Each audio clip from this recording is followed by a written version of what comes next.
Ready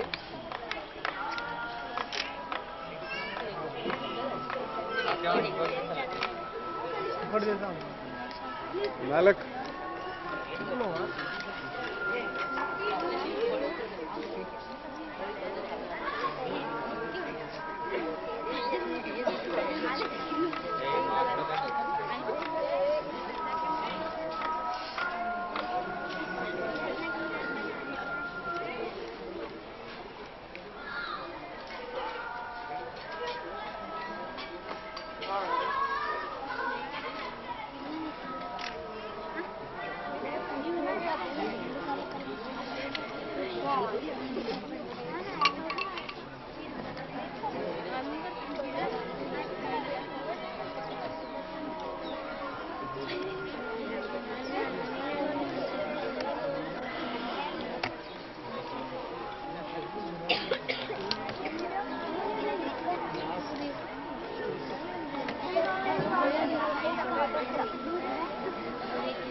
మీరు పర్సనల్గా friends ఉంటారు కదా, దిగాలనుకుంటే చెప్తాను కింద తర్వాత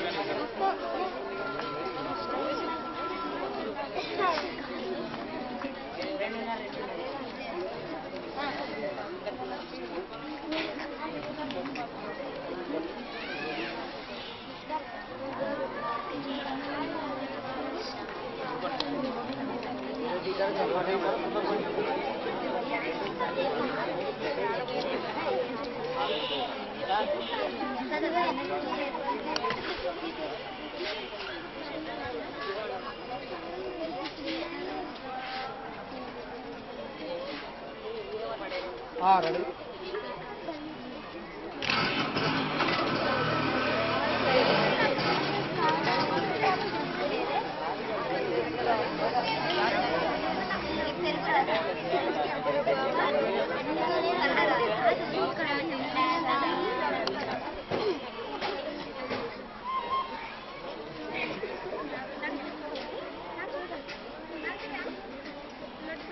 రెడీ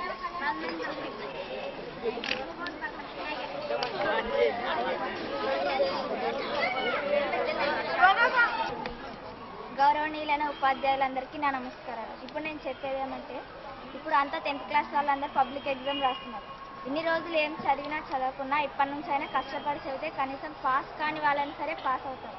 మీరు ఎగ్జామ్ పోయేటప్పుడు ఏం భయపడద్దండి. ముందు ఊరికే మామూలు ఎగ్జామ్ రాస్తున్నామని చదువుకొని వెళ్ళండి. మీరు ఖచ్చితంగా పాస్ అవుతారు. మీరు పాస్ కావాలని మేము దేవుడిని ఆశిస్తున్నాం. ఎగ్జామ్ పోయే వాళ్ళందరికీ నా బెస్ట్ ఆఫ్ లక్.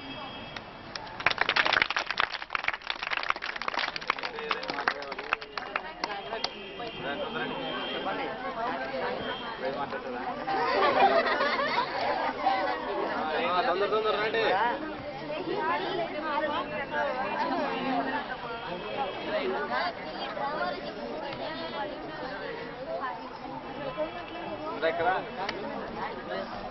గౌరవనీయులైన ఉపాధ్యాయులకు నా నమస్కారం. ఈరోజు మనకు వచ్చే అవకాశం చాలా చివరి అవకాశం. మన అభిప్రాయాలను తెలియపరచుకోవడానికి చాలా మంచి అవకాశం, చివరి అవకాశం కూడా.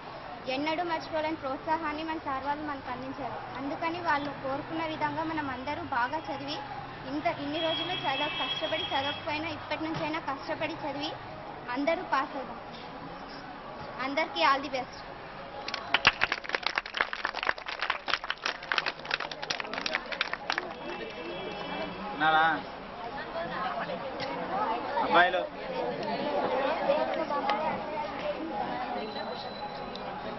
అబ్బాయిలు ఎవరు లేరా? రండి, వచ్చి మాట్లాడండి. ఎవరైనా ఒకరు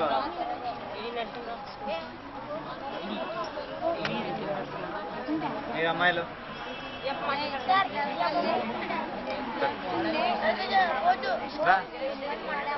ఇంకా అమ్మాయిలు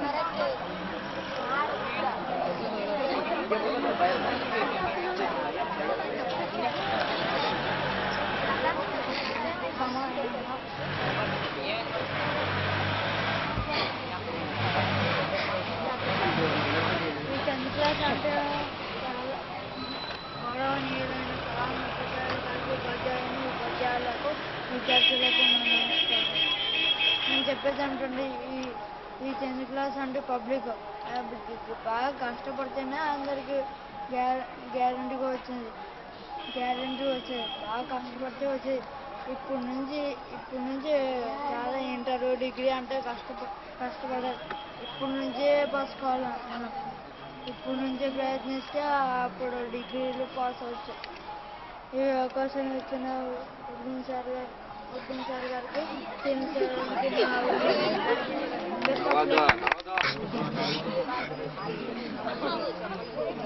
అందరూ ఇంతవరకు ఏం చదువుకున్నారో దాన్ని వ్యక్తం చేయాలని ఈ ప్రోగ్రాంను పెట్టినారు. దేనైనా కృషి ఉంటే దేన్నైనా సాధించవచ్చు. మీరు ఇన్ని రోజులు కష్టపడి చదివి ఉంటే ఫస్ట్ క్లాస్ మార్కులు తెచ్చుకోవచ్చు.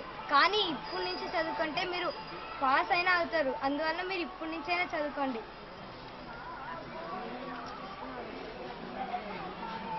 కొంతమంది అనుకుంటుంటారు, ఎందుకు చదువుకోవాలి, చదువుకుంటే ప్రయోజనం ఏమి అనుకుంటారు. ప్రయోజనాలు ఉంటాయి. ఉద్యోగం రావాలనేం లేదు. దేన్నైనా కష్టపడి సాధించాలంటే చదువుకోవాలి. విజ్ఞానాన్ని పెంపొందించుకోవడానికైనా చదువుకోవాలి. ఇప్పుడు అందరూ 17వ తేదీ ఎగ్జామ్ రాస్తున్నారు. అందరూ పాస్ కావాలని నేను కోరుకుంటున్నాను. మీ అందరికీ బెస్ట్ ఆఫ్ లక్.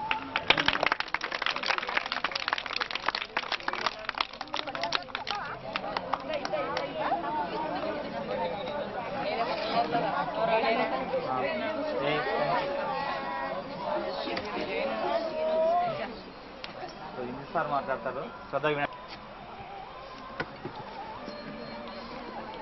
గౌరవనీయులు మిత్రులు శ్రీనివాస్ సార్ గారికి, ఉరుకుం సార్ గారికి, మిగతా సార్లకు మరియు నా ప్రియమైన విద్యార్థులకు ఈరోజు మనము సరస్వతి పూజ జరుపుకున్నాం. కదా, ఇంకా చాలు మేము పాస్ అవుతాం అనుకుంటే అది చాలా పొరపాటు. అంటే మనము ప్రతి కార్యం చేయబోయే ముందు దేవుని కానీ దేవత కానీ పూజించడం మన ఆచారం. ఎందుకు పూజిస్తాము?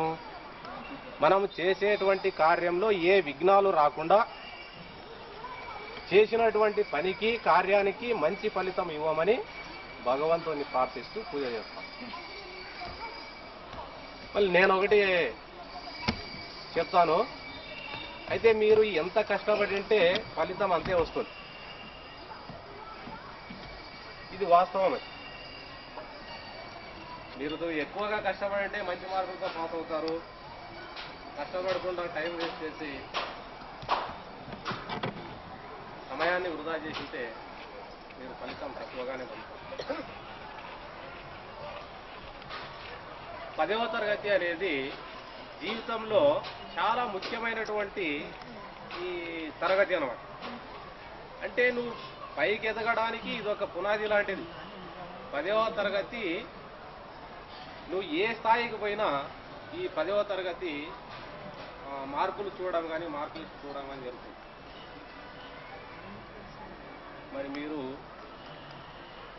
ఇంతవరకు ఎంత చదివినారో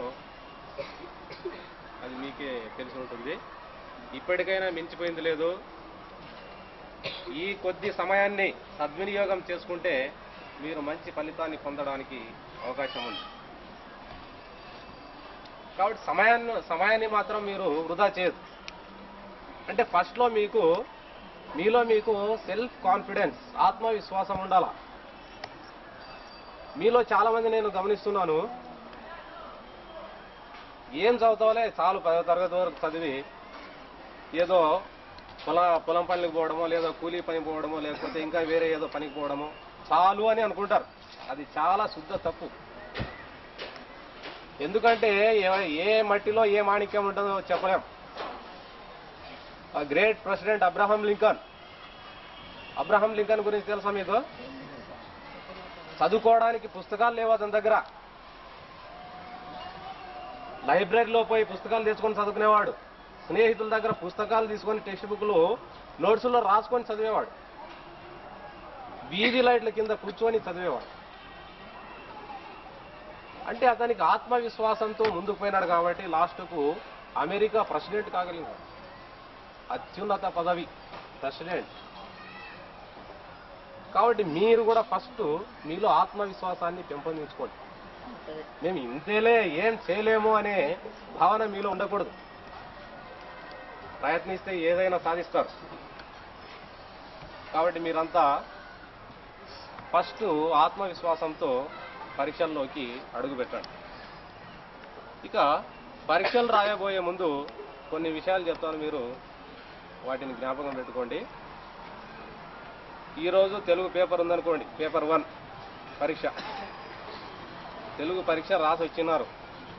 వచ్చిన తర్వాత ఆ పేపర్ ముందేసుకొని దాని గురించి ఆలోచించడం వదిలిపెట్టాలి. ఆ రోజు పరీక్ష అయిపోయింది, నువ్వు పరీక్షా హాల్లో ఏం రాసింటావో అదే ముఖ్యం. తర్వాత నువ్వు ఎన్ని అనుకున్నా లాభం లేదు. నువ్వు దాన్ని గురించి ఆలోచించడం మొదలు పెడితే ఏమవుతుందంటే, ఒకవేళ నువ్వు ఏదైనా పొరపాటు రాసిండొచ్చు, ఇక్కడ నీవు నెక్స్ట్ రాయబోయే ఎగ్జామ్కు ఎఫెక్ట్ అవుతుంది. దాని గురించి ఆలోచిస్తావు, అయ్యో నేను తప్పు రాసినానే, పొరపాటు అయిపోయింది, ఆ గిల్టీ ఫీలింగ్ నీలో ఉంటుంది. కాబట్టి దాని గురించి వదిలిపెట్టొద్దండి. ఆ రోజు పేపర్ అయిపోయింది కదా, అక్కడ తీసుకొని వచ్చి పేపర్ ఇంట్లో పడేసేయండి. నెక్స్ట్ ఎగ్జామ్ గురించి ఆలోచించు. కావాల్సిన ఎగ్జామ్స్ అన్నీ అయిపోయిన తర్వాత ఆ క్వశ్చన్ పేపర్ను ముందేసుకొని నువ్వు ఆలోచించు. ఇక ముఖ్యంగా ఎగ్జామ్ హాల్లోన మీరు చాలా జాగ్రత్తగా ఉండాలి. నా ఎగ్జామ్ హాల్లో అందరూ నన్నే అడుగుతున్నారని చెప్పి నువ్వు వాళ్ళకి ఆన్సర్ షీట్ పక్కన వాళ్ళకి కానీ వెనకల వాళ్ళకి కానీ ముందు వాళ్ళకి కానీ ఇవ్వద్దు.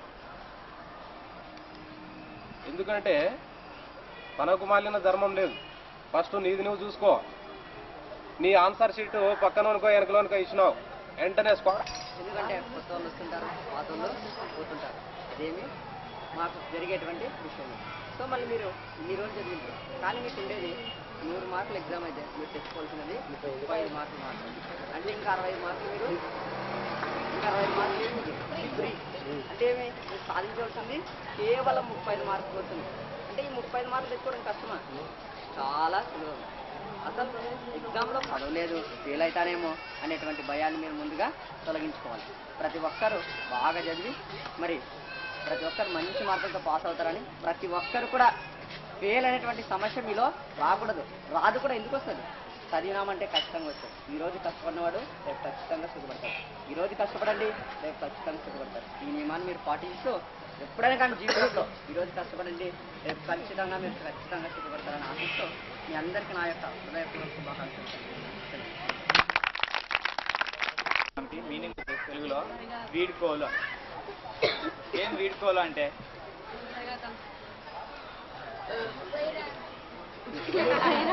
అదే అంటే అక్కడ వరకే ఉంటాయి మనకి. ఇంకా అక్కడ వరకు ఆ స్టేజ్కి రాలేము. దాని మీనింగ్ పూర్తి తెలుసుకుంటే మనము దానికి తగ్గట్టుగా ఉంటాం అన్నమాట. దాని మీనింగే పూర్తిగా తెలియడం లేదు మనకి. వీడుకోలు అంటే ఏమి, ఇంకా నెక్స్ట్ మనము కలుసుకుంటామో లేదో తెలియదు అనమాట పరిస్థితి. అటువంటి పరిస్థితుల్లోన ఈ వీడుకోలు అనే ప్రోగ్రామ్ అరేంజ్ చేస్తున్నాం. మనకి సినిమాలో కూడా చూపిస్తే కూడా ఏ విధంగా ఉంటుంది, ఊరికే పాట పాడడము, డ్యాన్స్, ఆ తర్వాత అందరూ ఏదో కొద్దిసేపు ఏడ్చడము, ఇంటికి పంపిస్తారు. అంతే కదా మనం కూడా చూసేది. అదే ఏందో ఊరికి అందరు మాట్లాడుకుంటారు. అంటే అక్కడ జరిగేది వేరే సిచ్యువేషన్ మనకి. ఇక్కడైతే మనమేం నెక్స్ట్ ఇక్కడ అయితే కావాలి కలుసుకోవాలి, నెక్స్ట్ కూడా కలుసుకుంటారు, అందరూ కలుసుకుంటారు లేదా, కలుసుకుంటారు కదా. కానీ దానికి మనం దానికి తగ్గట్టుగా బిహేవ్ చేయడం లేదు. మెయిన్ మనకు వచ్చిన ప్రాబ్లం ఇది. ఎన్నిసార్లు చెప్తూనే ఉంటాను నేను, దానికి తగ్గట్టుగా ఉండాలి. ఏదైనా ప్రతి ఒక్కరి దృష్టి కూడా అదే ఉందన్న. ఊరికే ఏం అరేంజ్ చేస్తే పోవడము, వస్తే కూర్చోవడము, ఏమి స్వీట్లు తినడము, పొదామనే ఉద్దేశమే దాదాపు అందరికీ ఉంది. సరే ఉండండి, కానీ నెక్స్ట్ టైం మాత్రం ఇటువంటివే అనమాట. ఇటువంటి ప్రోగ్రామ్స్ ఏవైనా కానీ ఎక్కడైనా కానీ, ఇక్కడనే కాదు, ఇక్కడ ఇది దాదాపు ఇప్పుడు మనకి ఫస్ట్ బ్యాచ్ కదా మనకి. ఈ ఫస్ట్ బ్యాచ్ లాస్ట్ ప్రోగ్రామ్ ఉంటుంది. లాస్ట్ ప్రోగ్రామ్ ఇది ఇక్కడికి అయిపోతుంది. కానీ నెక్స్ట్ మీరు ఇంటర్మీడియట్ జాయిన్ అవుతారు.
అర్థం బాబు బాబు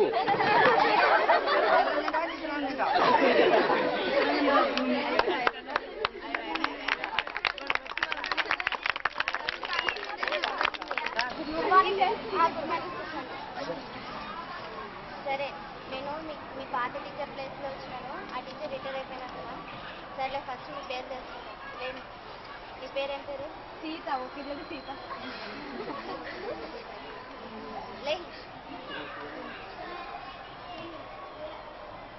నీ పేరేం పేరు?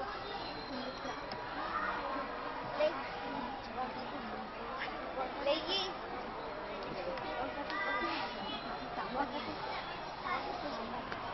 సాంబార్. ఏంటి సాంబార్? ఇడ్లీలో వేసుకుంటారు కదా టీచర్, అదే టీచర్. కూర్చో. సరే, నా పేరేంటో తెలుసా? నాకు తెలుసు. ఏం పేరు? ఏదేమని తిక్క ఉందని అమ్మని చాలా తీస్తున్నావు. చూస్తాను మీ చదువులో ఎంత చూపిస్తారో చూస్తాను. లేయే, నువ్వే లే.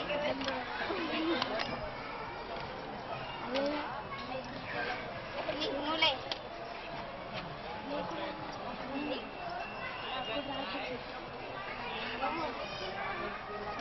ఏం చెప్పాలా? నాకు రాదు. చాలా కూర్చో. సరే, వచ్చేటప్పుడు ఆ పోయం మీ నాన్నతో నేర్పించుకొని రండి. డాడీ మాకు twinkle నేర్పియండి. Twinkle, twinkle, little star, how I wonder what you are. Up above the world so high, like a diamond in the sky.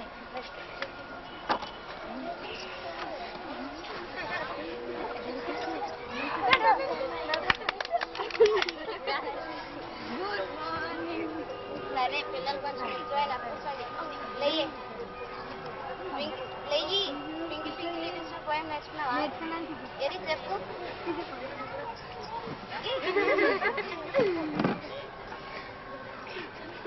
Twinkle twinkle little star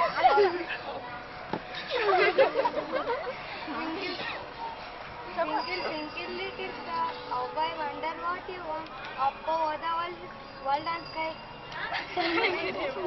Like a diamond in the sky. అయ్యో కర్మ ఎవరు నేర్పించినారా నీకు ఇట్లా? మా నాన్న teacher. తండ్రికి తగ్గ కూతురు అనిపించుకున్నాలే కూర్చో.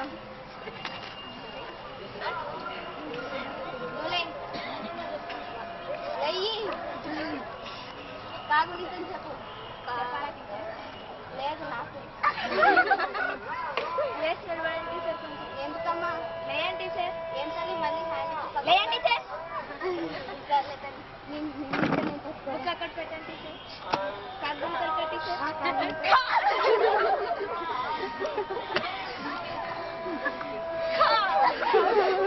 అంత టీచర్ నాకు వచ్చేది అయ్యో ఎంత మంచి పిల్లలు దొరికినారమ్మా థ్యాంక్స్ టీచర్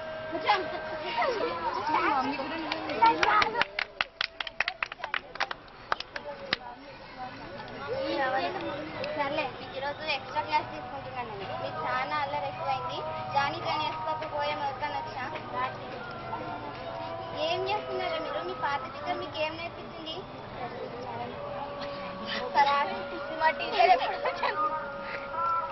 మా పాత టీచర్ చచ్చిపోయింది టీచర్ ఆ ప్లేస్ లో మీరు వచ్చినారు సరే ఈరోజు క్లాస్ వాళ్ళు రేపు జానీ వేసుకోక తిక్క తిక్క క్లాసులు చేయకుండా నేర్చుకుని రండి లేకపోతే బాగుండదు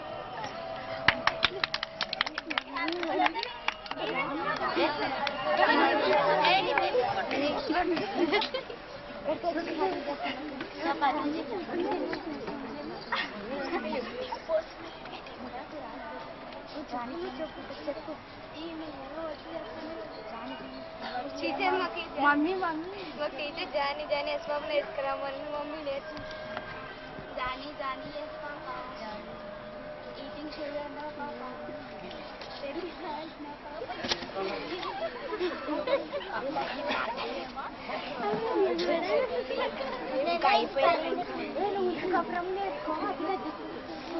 కింద పడింది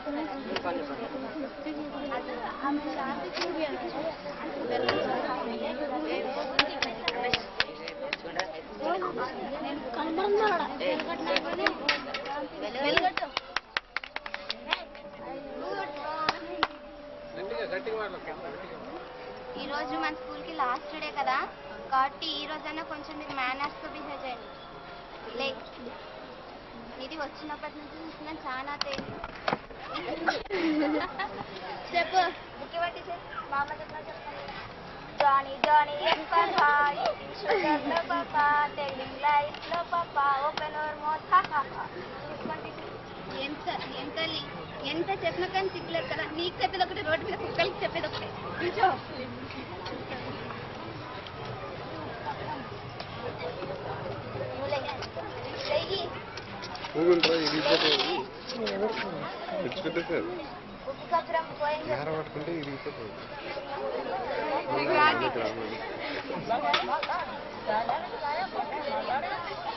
సరే పోయి కాఫీ తీసుకున్నాము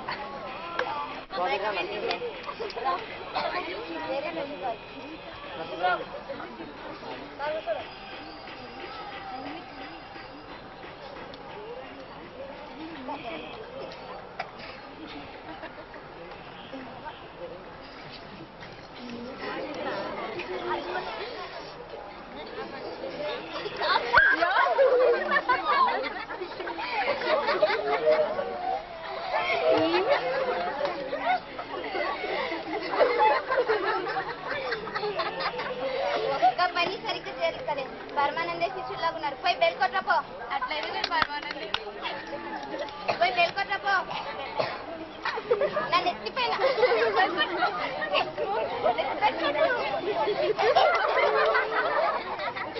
ఎత్తిపోయిన పెళ్ళుందంటే నిజంగా అట్లనే కొత్తగా తెలియదు పోయి అటెండర్ పోయి చెప్పుకో బెల్ కొట్టమని సరే నెక్స్ట్ ఇయర్ నుంచి అయినా బాగుంది థ్యాంక్ యూ గట్టిగా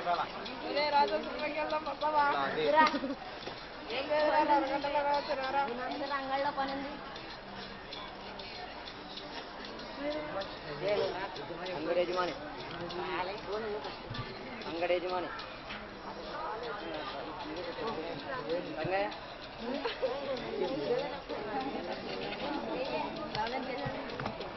ఏం రంగయ్య నీ కొడుకు అంగల్లో పని చేయకుండా ఏడాడుకు తిరుపతి స్లో అవుతున్నాడు. ఇంకోసారి ఇట్లా జరిగితే జరుగుతుంది కాబట్టి నిన్ను నీ వాడిని పనులను తీసేస్తున్నాను. ఈరోజు పనులకు రాదని మీ ఇద్దరు కానీ ఏం చెప్పదు రంగయ్య. నెక్స్ట్ రంగయ్య ఉన్నాడు కదా రంగయ్య మార్కెట్